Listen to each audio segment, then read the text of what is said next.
The RTC clock function module of UiFlow2 can provide the host with accurate time for time recording and display. Expand hardware in the function expansion on the left. Select the hardware RTC function that comes with the device. Click Confirm to load the module. Under the hardware directory of the Blockly list, you can see the loaded RTC Blockly module. Drag the RTC Blockly module to the workspace. Initialize the RTC function module, and you can start reading the current time information. When we burn the UiFlow2 firmware to the device, the SNTP server address and time zone information have already been configured.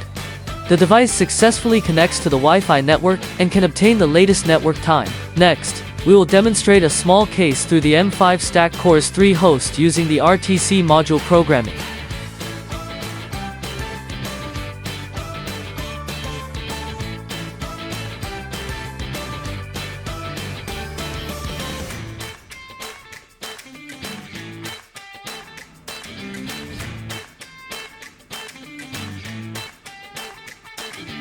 Next, we customize the UTC time.